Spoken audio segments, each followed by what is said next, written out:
Hi hello ವಿದ್ಯಾರ್ಥಿಗಳೇ, KCET and NEET ಸ್ಟೂಡೆಂಟ್ಗೆ ಮತ್ತೊಂದು very big and very important ವೀಡಿಯೋಗೆ ಸುಸ್ವಾಗತ. ಓಕೆ, ಇದೀಗ ತಾನೇ ಜಸ್ಟ್ ಟ್ವಿಟರ್ ನೋಡಿ 7:02 ಓಕೆ ಕಾಣಿಸ್ತಿದೆ. ಈಗ ಬಿಟ್ಟಿರ್ತಕ್ಕಂಥದ್ದು ಇದು ಯಾವ ನೋಡಿ ಟ್ವಿಟರ್ ಮಾಡಿರೋದು ನಿಮಗೆ 7:01 ಓಕೆ 1 ನಿಮಿಷ ಅಷ್ಟು ತಡವಾಗಿ ವಿಡಿಯೋ ಸ್ಟಾರ್ಟ್ ಮಾಡಿದ್ದೀನಿ ಮಾಡಲಿಕ್ಕೆ. ಏನಿದೆಪ್ಪ ಅಂತಂದು ಹೇಳ್ತೀನಿ ನಿಮಗೆ. ಓಕೆ, ಏನೆಲ್ಲ ಕೊಟ್ಟಿದ್ದಾರೆ ನೋಡಿ. UGCET 2025 ಇಂಜಿನಿಯರಿಂಗ್ ಸೇರಿದಂತೆ ವಿವಿಧ ವೃತ್ತಿಪರ ಕೋರ್ಸ್ಗಳ ಪ್ರವೇಶಕ್ಕೆ 2ನೇ ಸುತ್ತಿನ ಸೀಟು ಹಂಚಿಕೆಯ ಅಂತಿಮ ಫಲಿತಾಂಶವನ್ನು KA ಪ್ರಕಟಿಸಿದೆ. ಈಗಾಗಲೇ ಸೆಕೆಂಡ್ ರೌಂಡ್ ರಿಸಲ್ಟ್ ಬಿಟ್ಟಿದ್ದಾರೆ. ಆ್ಯಂಡ್ ವೈದ್ಯಕೀಯ ದಂತವೈದ್ಯಕೀಯ ಕೋರ್ಸ್ಗಳ 2ನೇ ಸುತ್ತಿನ ಅಂತಿಮ ಫಲಿತಾಂಶವನ್ನು MCC ಫಲಿತಾಂಶ ಹೊರಬಿದ್ದ ನಂತರ ಪ್ರಕಟಿಸಲಾಗ್ತದೆ. ಅಂದರೆ ನಿಮ್ಮದು ಮೆಡಿಕಲ್ ಮತ್ತು ಡೆಂಟಲ್ ಏನಾಗ್ತದೆ, MCC ಅವ್ರದ್ದು ಕಡೆಯಿಂದ ಯಾವಾಗ ರಿಸಲ್ಟ್ ಬರ್ತದೋ ಅವಾಗ ನಮ್ಮ KAದಲ್ಲೂ ಕೂಡ ನಮ್ಮ ಕರ್ನಾಟಕದ್ದು MBBS ಮತ್ತು ಡೆಂಟಲ್ದು ಅನೌನ್ಸ್ ಮಾಡ್ತಾರೆ. ಅದಾದ ತಕ್ಷಣ ವೈದ್ಯಕೀಯ ದಂತವೈದ್ಯಕೀಯ ಕೋರ್ಸ್ಗಳನ್ನು ಹೊರತುಪಡಿಸಿ ಇತರ ಎಲ್ಲ ಕೋರ್ಸ್ಗಳ ಪ್ರವೇಶ ಪ್ರಕ್ರಿಯೆ ಇಂದಿನಿಂದಲೇ ಆರಂಭವಾಗಿದ್ದು ಚಾಯ್ಸ್ ಆಯ್ಕೆ ಚಾಲನೆ ನೀಡಲಾಗಿದೆ. ಚಾಯ್ಸ್ 1 ಮತ್ತು ಚಾಯ್ಸ್ 2 ಅನ್ನು ಆಯ್ಕೆ ಮಾಡಿದವರಿಗೆ ಶುಲ್ಕ ಪಾವತಿಸಲು ಸೆಪ್ಟೆಂಬರ್ 2ರವರೆಗೆ ಅವಕಾಶ ನೀಡಲಾಗಿದೆ. ಸೆಪ್ಟೆಂಬರ್ 3ರ ಒಳಗಡೆ ಅಡ್ಮಿಷನ್ ಆಗಬೇಕು. ಓಕೆ, ಇದು ನೋಡಿದ ತಕ್ಷಣ ಶಾಕ್ ನನಗೆ ಆಗ್ತದೆ. ಆ್ಯಂಡ್ 2ನೇ ಸುತ್ತಿನಲ್ಲಿ ಸೀಟು ಹಂಚಿಕೆ ಆದವರು 4 ಚಾಯ್ಸ್ ಆಯ್ಕೆಗೂ ಅವಕಾಶ ನೀಡಲಾಗ್ತದೆ. ಸೊ ಹಂಗಾಗಿ 4 ಚಾಯ್ಸಸ್ಗಳನ್ನ ಕೊಟ್ಟಿದ್ದಾರೆ ಇವತ್ತು ಹೇಳ್ದಂಗೆ. ಸರಿ, ಏನೇನು ಕೊಟ್ಟಿದ್ದಾರೆ ಶೆಡ್ಯೂಲಲ್ಲಿ ನೋಡ್ತಾ ಹೋಗ್ಬಿಡೋಣ. ಗೊತ್ತಿರುವಾಗ ಇವತ್ತೇನಪ್ಪ ಅಂದರೆ 2ನೇ ಸುತ್ತಿನ ಸೀಟು ಹಂಚಿಕೆ ಅಂತಿಮ ಫಲಿತಾಂಶ ಪ್ರಕಟಣೆ ಇವತ್ತು ಸಾಯಂಕಾಲ ಅಂತ ಕೊಟ್ಟವ್ರೆ. ಪರವಾಗಿಲ್ಲ, ಒಂದು ರೇಂಜಿಗೆ ಬಿಟ್ಟಿದ್ರು, ಅದೇ ರೇಂಜ್ಗೆ ಬಿಟ್ಟಿದ್ರು, ಪರವಾಗಿಲ್ಲ. ಓಕೆ, ನೆಕ್ಸ್ಟ್ ಅದಾದ ತಕ್ಷಣ ನೋಡಿ, ಸೀಟು ಹಂಚಿಕೆಯಾದ ಅಭ್ಯರ್ಥಿಗಳು ಚಾಯ್ಸನ್ನು ಆಯ್ಕೆ ಮಾಡಲು 4 ಚಾಯ್ಸ್ಗಳಲ್ಲಿ ಸೂಕ್ತವಾದ ಚಾಯ್ಸಸ್ಗಳನ್ನ ಆಯ್ಕೆ ಮಾಡ್ಕೋಬೇಕಾಗ್ತದೆ. ಸಿಂಪ್ಲಿ ನಿಮಗೆ ಅರ್ಥ ಮಾಡಿಸ್ತೀನಿ. ಚಾಯ್ಸ್ ನೋಡಿ ಯಾವಾಗ ಸ್ಟಾರ್ಟ್ ಆಗ್ತಿದೆ ನೋಡಿ, ಇವತ್ತೇ ಈಗ ಸಾಯಂಕಾಲ ಈಗ ಸ್ಟಾರ್ಟ್ ಆಗಿದೆ. ಓಕೆ, ಲಿಂಕ್ ಬೇಕಾದ್ರೆ ನಿಮ್ಗೆ ಬೇಕಾದರೆ ವಾಟ್ಸಪ್ ಚಾನಲ್ ಪ್ರೊವೈಡ್ ಮಾಡ್ತೀನಿ. ಲಿಂಕ್ನ ಅಲ್ಲಿ ಹೋಗ್ಬಿಟ್ಟು ಓಪನ್ ಮಾಡ್ಕೊರಿ. ಎಲ್ಲಿವರೆಗೂ ಕೂಡ ಚಾಯ್ಸ್ ಎಂಟ್ರಿ ಮಾಡ್ಬೋದು ನೀವು ಅಂತಂದರೆ 2/9/2025 ಮಧ್ಯಾಹ್ನ 1 ಗಂಟೆವರೆಗೂ ಕೂಡ ಚಾಯ್ಸ್ ಎಂಟ್ರಿ ಲಾಸ್ಟ್ ಡೇಟ್ ಇದೆ. ಓಕೆ, ಅದಾದ ನಂತರ ನೋಡಿ, ನೀವು ಯಾರೆಲ್ಲ ಅದರಲ್ಲಿ ಕೂಡ ನೋಡಿ payment fees only choice 1 and 2 candidate ಅಂತಂದರೆ ಯಾರೆಲ್ಲ ಚಾಯ್ಸ್ 1 ಮತ್ತು 2ನ ಕೊಡ್ತೀರೋ, ಚಾಯ್ಸ್ 1 ಮತ್ತು 2 ಕೊಡ್ತಂತಂದರೆ ನೀವು ಯಾವುದಾದ್ರೂ ಮಾಡ್ಬೋದು. ನೀವು ಬ್ಯಾಂಕಿಗಾರು ಹೋಗ್ಬೋದು, ಅಥವಾ ಆನ್ಲೈನ್ ಅಥವಾ credit card or debit card or UPI or net banking or ಚಲನ ಯಾವುದಾದ್ರೂ ಒಂದು ಆಪ್ಷನ್ ಕೊಟ್ಟಿರ್ತಾರೆ. ಎಲ್ಲರೂ ಕೂಡ ಈಗ ಫಾರ್ ಎಕ್ಸಾಂಪಲ್ ಕ್ಲಾರಿಫಿಕೇಷನ್ ಇನ್ನೊಂದು ಟೈಮ್ ಮಾಡ್ತೀನಿ ನಿಮಗೆ. ಅಂದರೆ ಯಾರಿಗೆಲ್ಲ ಕೇವಲ 10 ರೂಪಾಯಿ ತೋರಿಸಿದ್ರೆ ಆನ್ಲೈನ್ ಮಾಡ್ಕೊಂಬಿಡಿ. ಓಕೆ, ನಿಮಗೆ ಕೇವಲ 10 ರೂಪಾಯಿ ತೋರಿಸಿದರೆ ಆನ್ಲೈನ್ ಮಾಡ್ಕೊರಿ. ಇಲ್ಲ ನಿಮ್ಗೆ ಅಮೌಂಟ್ ಲಕ್ಷಗಟ್ಟಲೆ ಏನಾದರೂ ಇತ್ತು ಅಂತಂದರೆ ಹೋಗಿ ಬ್ಯಾಂಕಿಗೆ ಕಟ್ಟಿರಿ. ಓಕೆ, ನಿಮಗೆ ಅದು ಲಾಸ್ಟ್ ಡೇಟ್ ಯಾವಾಗಿದೆ ನೋಡಿ. ನಿಮಗೆ ಚಾಯ್ಸ್ 1 ಮತ್ತು 2ನ ಆಯ್ಕೆ ಮಾಡಿಕೊಂಡ ಅಭ್ಯರ್ಥಿಗಳಿಗೆ 30/8/2025 ಸಾಯಂಕಾಲ 6ರಿಂದ ಅಂದರೆ ಇವತ್ತೇ ಸ್ಟಾರ್ಟ್ ಆಗಿಬಿಟ್ಟಿದೆ. ಅದನ್ನು ಕೂಡ ಸೇಮ್ ಲಾಸ್ಟ್ ಡೇಟ್ 2/9/2025 ಅಂದರೆ ಬಿಫೋರ್ 1 PM ಅನ್ಕೊಂಬಿಡಿ ಅದನ್ನು ಕೂಡ. ಓಕೆ, ಅಥವಾ 1 PM ಅಥವಾ 2 PM ಅನ್ಕೊಂಬಿಡಿ. ಬಟ್ ಲಾಸ್ಟ್ ಡೇಟ್ ಮಾತ್ರ 2/9/2025 ಅಂತ ಕೊಟ್ಟವ್ರೆ, ಯಾವ ಡೇಟ್ ಅಂತ ಕೊಟ್ಟಿಲ್ಲ. ಓಕೆ, ಇದಂತೂ ಅರ್ಥ ಆಯ್ತು. ಅಂದರೆ ಈಗ ಯಾರಿಗೆಲ್ಲ ಸೀಟ್ ಸಿಕ್ಕಿದೆಯೋ ನೀವೆಲ್ಲ ಏನು ಮಾಡ್ಬೋದು, ಚಾಯ್ಸ್ 1 ಆ್ಯಂಡ್ 2ನ ಕೊಟ್ಟಿತ್ತಂದರೆ ಹೋಗಿ, ಅಂದರೆ ಚಾಯ್ಸ್ 1 ಕೊಟ್ಟು ನೀವು ಏನಾದರೂ ಅಡ್ಮಿಷನ್ ಮಾಡಿಸ್ಕೊತೀನಿ ಅಂತಂದರೆ ಪೇಮೆಂಟ್ ಮಾಡಬೇಕು. ಕಾಲೇಜ್ ಫೀಸ್ ಎಷ್ಟು ಇರ್ತದೋ ಅದೆಲ್ಲನೂ ಕೂಡ, ಅದು ಕೋರ್ಸ್ ಫೀಸ್ ಅಂತ ಏನು ಕರಿತೀವಿ ಅದನ್ನೆಲ್ಲನೂ ಕೂಡ. ಅದು ಚಾಯ್ಸ್ 2 ಕೊಟ್ಟರು ಸಹಿತ ನೀವು ಹೋಲ್ಡಲ್ಲಿ ಇಟ್ಕೊತೀರ. ಕಾಲೇಜ್ ಹೋಲ್ಡಲ್ಲಿ ಇಟ್ಕೊಂಡು ಏನು ಮಾಡ್ತಾರೆ ಅಂತಂದ್ರೆ ನೆಕ್ಸ್ಟ್ ರೌಂಡ್ ಪಾರ್ಟಿಸಿಪೇಟ್ ಮಾಡ್ತೀರಾ, ನೀವು ಕೂಡ ಪೇಮೆಂಟ್ ಮಾಡಲೇಬೇಕು.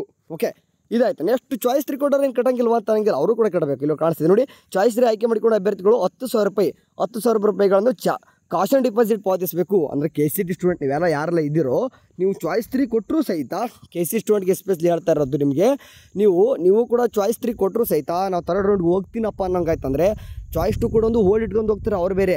ಚಾಯ್ಸ್ 3 ಮೀನಿಂಗ್ ನಿಮ್ಗೆ ಆಗ ಗೊತ್ತಿದೆ, ಸಿಕ್ಕಿರೋ ಸೀಟು ಇಷ್ಟ ಇಲ್ಲ ನಂಗೆ ಬೇಡ ಅನ್ನಂಗೆ. ಅಂದರೆ ಸೀಟು ಸಿಕ್ಕಿರೋದು ನಿಮ್ಗೆ ಇಷ್ಟ ಇಲ್ಲ, ಬೇಡ ಅಂತ ಅರ್ಥ. ಅದನ್ನ ಡಿಲೇಟ್ ಆಗ್ತದೆ. ಆದರೂ ಕೂಡ 3rd ರೌಂಡ್ಗೆ ಪಾರ್ಟಿಸಿಪೇಟ್ ಮಾಡ್ತೀನಿ ಅಂತಂದರೆ ನಿಮಗೂ ಕೂಡ 10,000 ರೂಪಾಯಿ ಕಟ್ಟಬೇಕು. ನಿಮಗೂ ಕೂಡ ಲಾಸ್ಟ್ ಡೇಟ್ 2/9/2025 ಇದೆ.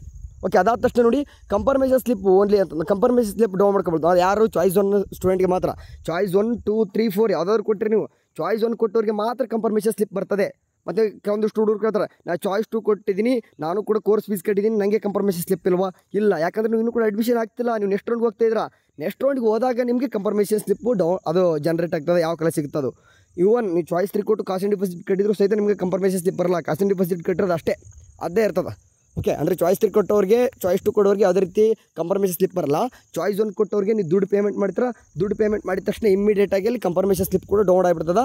ಆ ಒಂದು ಕಂಫರ್ಮೇಷನ್ ಸ್ಲಿಪ್ ಅಭ್ಯರ್ಥಿಗಳು ಡೌನ್ ಮಾಡ್ಕೊಳ್ಳೋಕ್ಕೆ ಲಾಸ್ಟ್ ಡೇಟ್ ಯಾವ ನೋಡಿ, 3/9/2025 ಬಿಫೋರ್ 4 PM ಒಳಗಡೆ ನೀವೇ ಮಾಡಬೇಕು, ಡೌನ್ ಮಾಡ್ಕೋಬೇಕು. ಅದಾದ ತಕ್ಷಣ ಈಗ ಚಾಯ್ಸ್ 1 ಕೊಟ್ಟಿರ್ತಕ್ಕಂಥ ಸ್ಟೂಡೆಂಟ್ ಹೋಗಿ ಅಡ್ಮಿಷನ್ ಮಾಡಬೇಕಲ್ವಾ. ಅಡ್ಮಿಷನ್ ಎಲ್ಲನೂ ಕೂಡ ಡಾಕ್ಯುಮೆಂಟ್ಸ್ ಏನೆಲ್ಲ ಬೇಕಂತ ಈಗಾಗಲೇ ವಿಡಿಯೋ ಮಾಡಿದ್ದೆ. ಬೇಕಿತ್ತಂದರೆ ಕಮೆಂಟ್ ಬಾಕ್ಸಲ್ಲಿ ವಿಡಿಯೋ ಕೊಟ್ಟಿರ್ತೀನಿ. ಎಲ್ಲನೂ ಕೂಡ ಡಾಕ್ಯುಮೆಂಟ್ಸ್ ತೊಗೊಂಡು ಹೋಗಿ ಬಿಫೋರ್ 3/9/2025 5:30 ಒಳಗಡೆ ಹೋಗಿಬಿಟ್ಟು ನೀವು ಅಡ್ಮಿಷನ್ ಆಗಬೇಕು. ಅಂದರೆ ಶಾರ್ಟ್ ಟೈಮ್ ಭಾಳ ಇಲ್ಲ. ಅಂದರೆ ಅರ್ಥ ಮಾಡ್ಕೊರಿ, ಟೈಮ್ ಏನಿದೆ ಇವತ್ತು 30 ಅಂದರೆ ನೆಕ್ಸ್ಟ್ 31, 1, 2, 3 ಅಂದರೆ 3 to 4 days maximum. Oh my god, 4 ದಿನದಲ್ಲಿ ಎಲ್ಲನೂ ಕೂಡ ಮುಗಿಸ್ತಿದ್ದಾರೆ. ಡೇಟ್ ಅಷ್ಟೇನು ಮಾಡ್ತಾರೋ ಅಂತ ಕೂರಬೇಡ್ರಿ. ನಾಳೆಯಿಂದ ಸ್ಟಾರ್ಟ್ ಮಾಡ್ಕೊಂಬಿಡಿ. ಓಕೆ, ಹೆಂಗಿದ್ರು ಕೂಡ ಇವತ್ತು ಬಂದುಬಿಟ್ಟು ಸ್ಯಾಟರ್ಡೇ, ನಾಳೆ ಬೇರೆ ಸಂಡೇ ಇದೆ. ಕೇಳಿದವ್ರು ಯಾವ ರೇಂಜ್ಗೆ ಹೇಳಿದ್ರೂ ಗೊತ್ತಿಲ್ಲ, ಯಾಕಂದರೆ ನಾಳೆ ಬೇರೆ ನಿಮ್ಗೆ ಗೊತ್ತಿರಾಗೆ ನಾಳೆ ನಿಮಗೆ ಸಂಡೇ ಇದೆ. ಓಕೆ, ಸೊ ಹಂಗಾಗಿ ನಾಳೆ ನಿಮಗೆ ಯಾವುದೇ ರೀತಿ ಬ್ಯಾಂಕ್ ಅಂದರೂ ಓಪನ್ ಇರಲ್ಲ, ನಿಮ್ಗೆ ಕಾಶ್ ಆನ್ ಡಿಪಾಸಿಟ್ ಕಟ್ಟಲಿಕ್ಕೂ ಬರಲ್ಲ. ಸೊ ಹಂಗಾಗಿ ಏನು ಮಾಡ್ತೀರಿ ಎಲ್ಲರೂ ಕೂಡ ಸೋಮವಾರ, ಅಥವಾ ನೀವು 10 ರೂಪಾಯಿ ಕಟ್ಟರು ಮಾತ್ರ ಆನ್ಲೈನ್ ಬರ್ತದೆ, ವರಿ ಮಾಡ್ಕೊಬೇಡಿ. 10 ರೂಪಾಯಿ ಪೇಮೆಂಟ್ ಮಾಡೋರಿಗೆ ನೀವು ಆನ್ಲೈನ್ ಆದರೂ ಮಾಡ್ಕೊರಿ, ಏನಾದರೂ ಮಾಡ್ಕೊರಿ. 10 ರೂಪಾಯಿ ಕಟ್ಟರು ಆನ್ಲೈನ್ ಮಾಡ್ಕೊಂಡು ಕನ್ಫರ್ಮೇಷನ್ ಸ್ಲಿಪ್ ಕೂಡ ಬಂದುಬಿಡ್ತದೆ, ಇವತ್ತೇ ಬರ್ತದೆ. ಬಟ್ ನೀವು ಅಡ್ಮಿಷನ್ ಆಗಲಿಕ್ಕೆ ನಾಳೆ ಕ್ಲೋಸ್ ಇರ್ತಾ ಬರ್ತಾರೆ, ಇಲ್ಲ ನಾಳೆ ಕೂಡ ಕಾಲೇಜ್ ಓಪನ್ ಇರ್ತವೆ, ನೀವು ಅಡ್ಮಿಷನ್ಗೆ ಹೋಗ್ಬೋದು. ಕಾಲೇಜ್ ಏನಪ್ಪ ಅಂತಂದರೆ ನಾಳೆ ನಿಮ್ಗೆ ಎಲ್ಲನೂ ಕೂಡ ಕಾಲೇಜ್ಗಳು ಓಪನ್ ಇರ್ತವೆ ಅಡ್ಮಿಷನ್ಗೆ, ಬಟ್ ಬ್ಯಾಂಕ್ಗಳು ಓಪನ್ ಇರಬೇಕಲ್ವಾ. ಬ್ಯಾಂಕ್ಗಳು ಓಪನ್ ಯಾವಾಗ ಗೊತ್ತಾಗ್ತವೆ? ಸೋಮವಾರ ಆಗ್ತವೆ. ಸೊ ಹಂಗಾಗಿ ಲಕ್ಷಾಂತರ ರೂಪಾಯಿ ಯಾರ್ದೆಲ್ಲ ಇದೆಯೋ ಎಲ್ಲನೂ ಕೂಡ ಕ್ಯಾಶ್ ರೆಡಿ ಇಟ್ಕೊರಿ, ಸೋಮವಾರ ಹೋಗ್ರಿ, ದುಡ್ಡು ಕಟ್ಟಿರಿ. ದುಡ್ಡು ಕಟ್ಟಾದ ತಕ್ಷಣ ಕನ್ಫರ್ಮೇಷನ್ ಸ್ಲಿಪ್ ಬರ್ತದೆ, ಅದನ್ನು ತೊಗೊಂಡೋಗಿ ಮಂಗಳವಾರ ಅಡ್ಮಿಷನ್ ಆಗ್ಬೋದು ಅಥವಾ ಸೋಮವಾರ ಅಡ್ಮಿಷನ್ ಆಗ್ಬೋದು. ಓಕೆ, ಅರ್ಥ ಮಾಡ್ಕೊರಿ. ನಿಮಗೆ 2 ರೀತಿ ನಾನು ಹೇಳ್ತಿದ್ದೀನಿ. ಒಂದು, ಚಾಯ್ಸ್ 1 ಕೊಟ್ಟವ್ರು ಏನು ಮಾಡ್ತೀರ ಅಂತಂದರೆ, ಚಾಯ್ಸ್ 1 ಕೊಟ್ಟವ್ರು ಏನು ಮಾಡಿರಿ, ದುಡ್ಡು ಲಕ್ಷಾಂತರ ದುಡ್ಡು ಯಾರು ಲಕ್ಷಾಂತರ ರೂಪಾಯಿ ದುಡ್ಡು ಇರೋರು ಏನು ಮಾಡಿರಿ, ದುಡ್ಡು ಅರೇಂಜ್ ಮಾಡ್ಕೊಂಡು ಸೋಮವಾರ ಬ್ಯಾಂಕಿಗೆ ದುಡ್ಡು ಕಟ್ಟಿ. ಓಕೆ, ದುಡ್ಡು ಕಟ್ಟಿ ಏನು ಮಾಡಿರಿ, ಕನ್ಫರ್ಮೇಷನ್ ಸ್ಲಿಪ್ ಬರ್ತದೆ, ಸ್ವಲ್ಪ ಹೊತ್ತು ಬಿಟ್ಟರೆ ಅದನ್ನು ತೊಗೊಂಡೋಗಿ ಅವತ್ತೇ ಸೋಮವಾರ ಆಗಿರಿ ಅಥವಾ ಮಂಗಳವಾರ ಆದರೂ ಅಡ್ಮಿಷನ್ ಆಗಿರಿ, ನಡೀತದೆ. ಓಕೆ, ಇಲ್ಲ ನಾನು ಚಾಯ್ಸ್ 2 ಕೊಡ್ತೀನಿ ಬರ್ತಾರಂತಂದರೆ ನೀವು ಕೂಡ ಚಾಯ್ಸ್ 2 10 ರೂಪಾಯಿ ಪೇಮೆಂಟ್ ಮಾಡೋರು ವರಿ ಮಾಡ್ಕೊಬೇಡಿ, ಈಗಲೇ ಬೇಕಾದ್ರೆ ಮಾಡಿಬಿಡ್ರಿ, ನಡೀತದೆ. ಓಕೆ, ಈಗಲೇ ನೀವು ಆರಾಮ್ಸೆ ಏನು ಮಾಡ್ಬೋದು, 10 ರೂಪಾಯಿ ಪೇಮೆಂಟ್ ಮಾಡ್ಬೋದು. ಇವಾಗಲೇ ನಿಮಗೆ ಆಯ್ತು ಮುಗಿದೋಯ್ತು, 10 ರೂಪಾಯಿ ಪೇಮೆಂಟ್ ಮಾಡಿಬಿಟ್ರೆ ಮುಗಿದೋಯ್ತು, ನಿಮ್ದು ಏನು ಕೂಡ ಕೆಲಸ ಎಲ್ಲ ಹೋಲ್ಡಲ್ಲಿ ಇಟ್ಕೊಂಡಂಗೆ. ಆ್ಯಂಡ್ ಚಾಯ್ಸ್ 3 ಕೊಟ್ಟರು ನೀವು ಕೂಡ ನೀವು ಏನು ಮಾಡ್ಬೋದು, 10,000 ರೂಪಾಯಿ ದುಡ್ಡು ಇರ್ತದೆ, ನೀವು 10,000 ರೂಪಾಯಿ ಕೂಡ ಆನ್ಲೈನ್ ಮಾಡ್ಲಿಕ್ಕೆ ಹೋಗಬೇಡಿ, ಬ್ಯಾಂಕಿಗೆ ಕಟ್ಟಿ ನೀವು ಕೂಡ ಸೋಮವಾರನೇ ಮಾಡಿರಿ.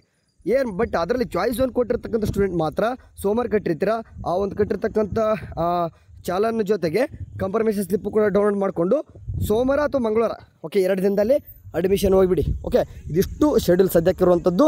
ನಿಮಗೆ ಇದರಲ್ಲಿ ಏನಾದರೂ ಡೌಟ್ಸ್ಗಳಿತ್ತಂದರೆ ಕಮೆಂಟ್ ಬಾಕ್ಸಲ್ಲಿ ಹಾಕಿರಿ. ಆ್ಯಂಡ್ ಫೀಸ್ ಬಗ್ಗೆ ಫೀಸ್ ಕ್ಲಾರಿಫಿಕೇಷನ್ ಏನೋ ಮಾಡ್ತೀನಿ. ಓಕೆ, ಶೆಡ್ಯೂಲ್ ಇಷ್ಟಿದೆ ನೋಡ್ರು, ಬಾಯ್.